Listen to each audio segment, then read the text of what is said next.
So I started following your platform on freewholesaling.com. Okay. I Yeah, I want to get into the virtual wholesaling. I'm from New York originally, but I live in LA. Two like very like not really good markets to work in. Yeah, Um, I agree. I recently got I recently got PropStream. I do a lot of cold calling on there, but a lot of the numbers are not on a do not call list, and a lot of the numbers just go straight to voicemail. And Okay. sometimes there'll be times I'll pull like the same list in the same area, and I realize I get the same contacts over again. Um, so do you suggest like maybe like pulling lists from like 2 or 3 different cities, or just focusing on one zip code, or like yeah, one city at a time? Well, it's up. So one of the things is, so having an account with PropStream, which by the way, guys, a highly reputable company that's not going anywhere, that has ready for this, an entire customer service department. Okay. A lot of it, like you guys use like these fly by night, like skip trace services. Stuff. There's nobody to contact. So if the information's bad, you're stuck. So what I would do is, if you have a new account with PropStream, just reach out to their customer service department and see if you're missing something. Okay. It doesn't cost you anything. That's what I would do. We recently had an issue with the same thing, and we found like one tiny little snafu, and we were able to fix it by like 20%. So first of all, reach out. So all the companies that we recommend on this channel, like they're all high quality, like they're highly vetted. I do not work with companies that have VAs for customer service, and you guys know what I'm talking about. I just can't deal with it, because then you guys call me and Zach and go, "Oh, what's this company?" Do PropStream? You're not going to have any issues. You're not going to have any issues with Batch either. That's No, why I like to use companies like this. yeah, the customer service is good. I called them and they said sometimes their information doesn't get up to like a month afterwards. Uh huh. So I'm thinking I'm gonna give you an example. Like let's say I pull a list for Knoxville, I get like about 200 to 300 um list leads, potential leads or whatever, and Okay. then I'll call all of those. Do you think maybe try like maybe Dayton, Ohio, like a week after, and then go back to Knoxville like a month later? Well, I would do at least like a 30-day rotation and see if it's a chronic, consistent problem. So I go, am I just doing something wrong, or is the data this far behind? Um, Listen, no skip trace service is perfect. At one point, when I did this business like on the mass scale, and it was hard in Florida, we had a ridiculous contract. So we used IDI, and they're in South Florida, and it was, if I told you what the bill was, you wouldn't even believe me. And I used to like, are you like people like, hey, here's all the rejects for the day. I'm like, you got to be kidding me. I paid thousands of dollars for that information today. We're talking about $40,000 skip trace bills. And number one, they're not perfect. And you're never going to find a perfect one. You just got to find the one of the most tolerable and the most reliable. So some people really like prop stream. Some people really like batch. One's a little more expensive than the other. I ain't going to tell you like how this works, but um, you have to find which one you're most comfortable with. So it's one you're going to pay a little bit more, one's a lot more convenient and cheaper. And what I would do is do the rotation like you're already talking about, and see if it's a chronic problem. Because if you jump to an entirely another market that far away and you have the exact same problem, you kind of have your answer. Okay. Like Uh, guys, I just let you know, skip tracing is never designed to be 100%. Skip tracing means they're trying to figure out what that person's number is. That's why you have companies that do like multiple numbers. Some companies only do one. Some will bang you for all three numbers. And when you start getting down to these companies, like here's the problem: is investors start creating their own little services. Oh, I have the greatest skip trace company in the world. No, they don't. What they're doing is they paid for a contract, and to offset the cost, they outsource it to you. They are the customer service. They are the complaint department. They are the ones that do the data. And eventually you're going to be left hung out to dry. So I see them all the time. Somebody marketed me the other day. I go, where do you get your source? He goes, we get them raw. You can't afford it. It's millions of dollars. It costs you $3 to $5 million to extract that data yourself. So I love when people say, yeah, I go, okay. So you flipped 40 properties and now you're a $5 million data company. It's ridiculous. So stick to the big ones, PropStream or Batch. I would do exactly what you said you're going to do. That's what I would do. And then see if it can persist. Try to troubleshoot. And worst thing is you can amputate and find another service. But do not use these like these little tiny services. They're not worth it. Um, and a lot of these guys are advertising like really low rates. You guys, I'm just telling you.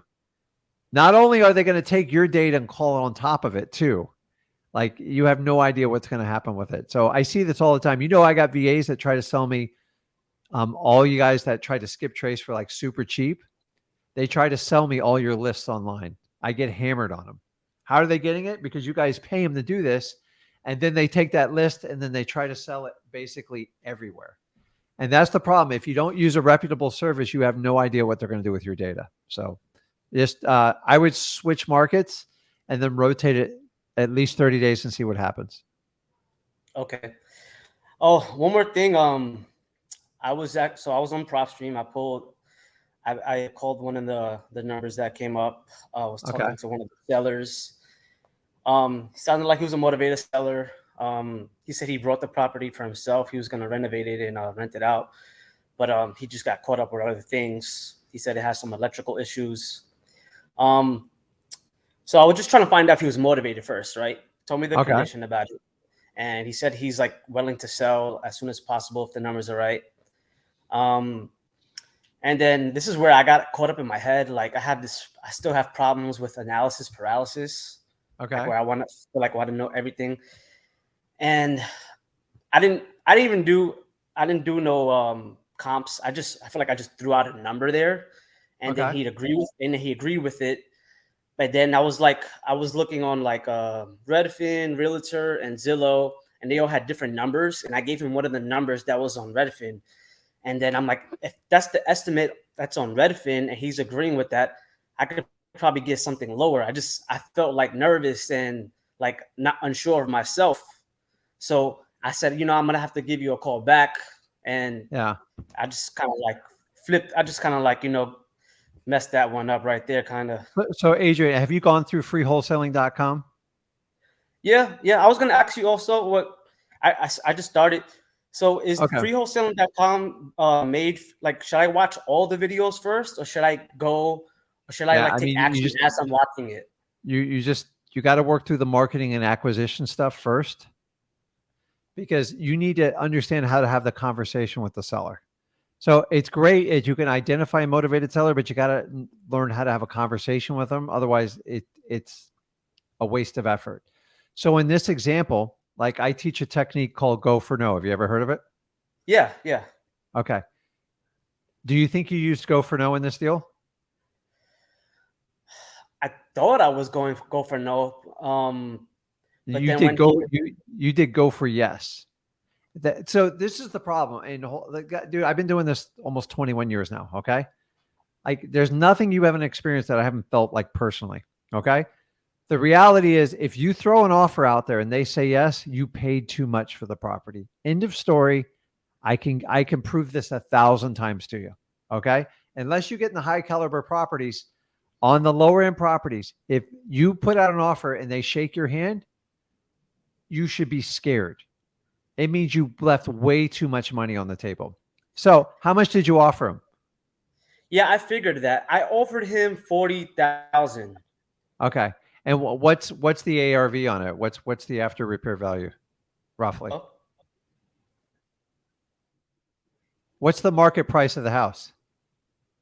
Hello? Yeah, you there, Adrian? Oh, the market price. Yeah. Yeah, it was cutting in and out for a second. That's okay. The market price? Yeah. Today. Well, on Realtor is estimated for like 160. Okay. Well, then we're missing some numbers here because I assume it needs a lot of rehab, right? Yeah, I believe. I look on Realtor, Redfin, and Zillow. They all have like totally different numbers. So did you try going to the PropStream and see what they came up with? Yeah, PropStream, they had it. I think PropStream, they only have it listed as what it was first purchased for, like in like 1990 something, which was like 11,000. Yeah. So you do got to kind of figure out what the property's worth to make an educated offer on it.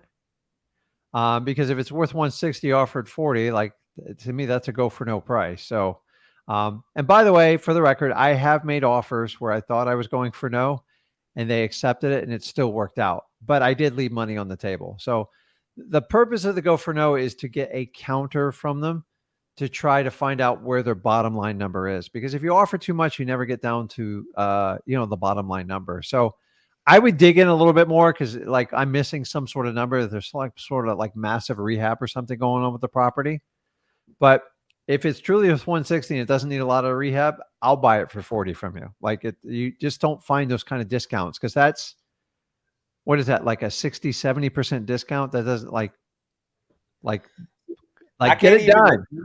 I can't even agree because I'm not 100% sure based off like just these websites. Then dig Um, into it. It's not too hard to figure out. Like you don't overthink it. Look at the square footage. Is this house, is it virtual or is it in your neighborhood? it's virtual. Like I live in LA right now, and Okay. this was in Dayton, Ohio. So worst case scenario, put it under contract, put an inspection period, and send a freaking realtor over there to tell you what it's worth. That's what I would do. That's the Okay. problem. In virtual, you got to take some risks. So you cannot send somebody over there without it being under contract. So my guess is it needs a ton of rehab, and they're not equating that into the number to make it sense. Because remember, if it needs $100,000 of rehab, that's not a good deal. Yeah, because It would be borderline at best. I think it had a lien on it, or he owed some taxes, which was like I Well, think the that taxes comes that he, that comes out of his end. So there's no whatever they have liens on the property, whatever you agree on the sale price, that just comes out of their proceeds, unless their liens exceed the value of the house, and that's a whole nother story. So find out, and I would dig into it and just see what the best you can. If you're even close when you do it virtually, put it under contract, put an inspection period in there, and send somebody to figure a valuation. And the best way you do it is you got to put eyes on the property because sometimes stuff doesn't match up to what you see online. 40 grand is a ridiculously cheap house, but it depends on the market too. So, but if you got that kind of numbers, it doesn't need a lot of rehab. I would put it under contract and then put some boots on the ground and take a look at it. But you got to make that determination. That's the risky part of virtual sometimes. Did the seller say if it needed a lot of repairs? he said the plumbing was fine, the roof was fine. He said definitely needs electrical. Yeah. Um, So it's ask him what kind of number he thinks it's going to take to fix it up. And just say, listen, if I put it under contract, I'm going to send my contractor to buy the verify it. So try to get an accurate number for him and see if you can make heads or tails on the number and make a decision. If it's close, put it under contract, send somebody by there and kind of go from there. But um, that's a deep discount, dude. 70%. I don't get 70%. Like I have a few times, but like extreme circumstances. So just be wary. Sometimes if it sounds too good to be true, you got to be a little bit careful, especially virtually. If you were local, you could drive by the property and figure it out in less than an hour. But you don't have that luxury being virtual. So try to find out what you can about it and just go from there. And if it's even close, put it under contract and then have someone verify it. So I just did it. I just had a deal like this where we thought we had like $80,000 in profit. And I sent my guy to look at it. He's like, dude, just light it on fire. I'm like, okay, cancel the contract. It happens. That's the yeah, beauty of virtual. Like you pick the market, but you can't see it. So your eyes, seller's eyes can be deceptive. But what happens is the seller, after they do that numerous times, they get pretty humbled quickly because they feel like they're wasting a ton of time. So, and another wary thing, if you ever find properties like this where they fall out of contract a lot, that means somebody else before you had a lot of problems with it. And you're just going to okay, get in a long line with it. So ask them what it take to fix it up, tell you send a contractor by. And have you had this property under contract before? Just see what they say. Sometimes I'll tell you, yeah, it's been under contract 4 times. When they tell you that, then you know you got a major problem. Nobody walks away from it 4 times, right? yeah. So find out what the problem is you need to solve and see if it's solvable and make some money doing it. Okay. All right, Rick. Okay, man. Get it, Adrian. Nice talking to you. Appreciate